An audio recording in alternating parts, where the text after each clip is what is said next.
If you're wanting to learn how to do K-tips properly, or you're interested in getting K-tips and you're trying to figure out ways to find out if a K-tip master is for you or not, stay tuned to this video. I'm going to get into all of my tips and tricks to get the best longevity and the most healthiest K-tip install you possibly can. You don't want to miss this. One of the most important things to me when doing K-tips are going to be the bonds.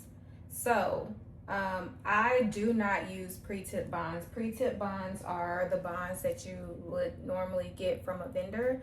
They're pretty long, and honestly, they're too heavy for the average person's hair. So I don't use them on my clients because it is important to me to be able to density match. And when I say density match, what I mean is every single bond or K-tip that is put on my client's hair is customized to where their hair can handle the weight of it. If it is not density matched, that means that it will be too heavy for the client's hair and it can pull their hair out from the root. So I personally prefer to just make my K-tips. It does take time. Typically for 200 grams, it can be about 2 to 3 hours.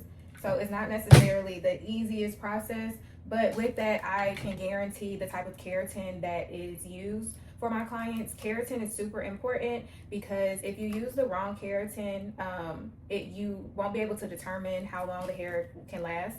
So if it doesn't have a good adhesion, it can end up falling out really, really soon.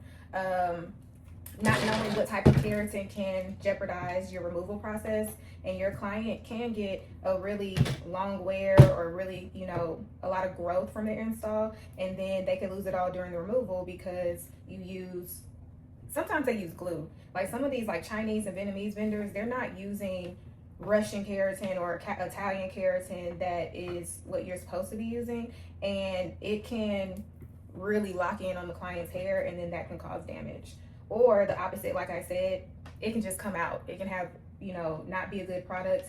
Like say you get some keratin off of Amazon, and that hair or that keratin can just slide out of the client's hair, and your client's pissed off because they spent all this money and their hair is coming out a week later, or the keratin isn't, locking in and all of their bonds are falling out. So those are important things to keep in mind because you want to make sure that your clients get the most out of their wear. Also, as a client, it's important for you to know what type of keratin is used so that your hair remains healthy.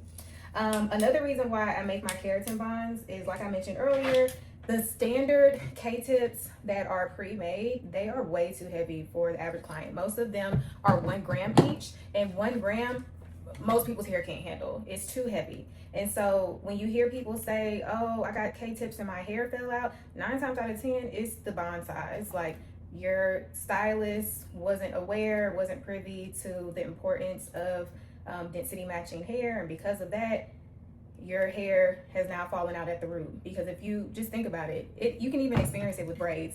If they put hair, braiding hair on your head that's too heavy, your hair can come out. It's no different with a K-tip. If a K-tip is too heavy for your hair can come out.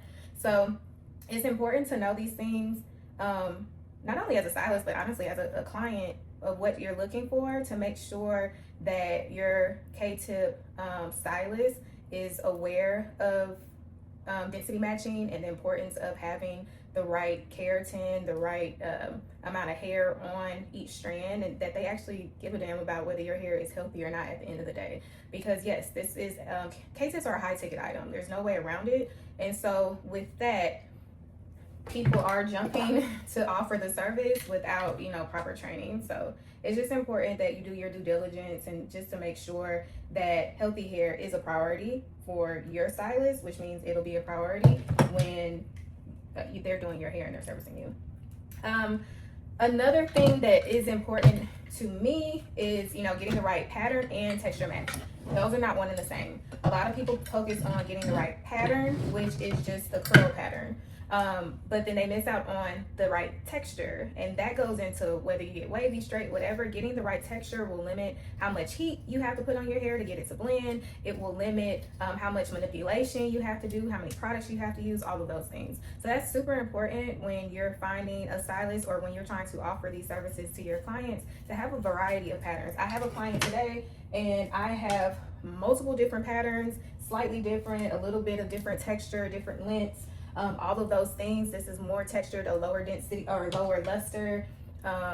This one is a little looser. And this is just for one client. She's only getting 200 grams, but it's important to me to have variety at her appointment so that I don't have to have her settle. I can make sure that what we put in her hair is a perfect match. Again, this hair, K-tips can last 3 to 6 months with proper care. So at that point, you want it to look good. You want it to look right so that the client wants to, you know, use it for the duration. And then also, if they're not putting a ton of heat or over manipulating, they're gonna get the growth. And if they get the growth, they're gonna love K-tips, they're gonna wanna come back. If they're constantly putting heat on their hair to be able to match it, they're gonna hate K-tips as a whole, and they're not gonna come back, and they might end up bald as well. And so you can't do K-tips on someone who has no hair. So the health of the hair is always priority, and giving variety and making sure my client is happy is very important. So getting different textures, different lengths, because clients change their mind, prepping them in advance, which is a little harder as you get busy. So use the slow times in order to prep and get everything ready. And then just having variety for your clients, because again, they change their mind, they don't know their texture, they don't necessarily know their pattern. So having options will allow you the date of the appointment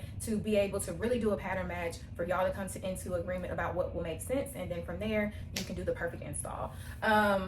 I also am going to pull some tighter bundles just in case. Like I said, I just like to have variety and make sure I have enough options to where if I miss anything in the consultation or the client kind of fibbed on what their hair actually looked like, because sometimes clients send you hair from like pictures from 3 years ago, I will at least have some options now to where I don't have to rush to figure out anything later. And I'm trying to think of like one other tip. Always do a consult in person. I do all of my consults virtually, and then the day of the appointment, I do my consult in person where we go over the pattern textures. Also, I make sure to have like a curl agreement. We both agree on the curl pattern. My clients have to sign off on it, so there's no interruptions with that. And you just want to be vocal with your clients and make sure that you are giving them the exact style they like. If you enjoyed this quick video, I didn't want to make it too long. I can come back and give additional tips on how you can get the perfect K-tip install or how you can deliver the perfect K-tips for your clients. I absolutely love K-tips. I'm a full-time K-tip stylist, and so I would love to share with you all of the tips that I've accumulated over the last few years on what makes this service one of the best in my opinion. I'll talk to you soon. Bye.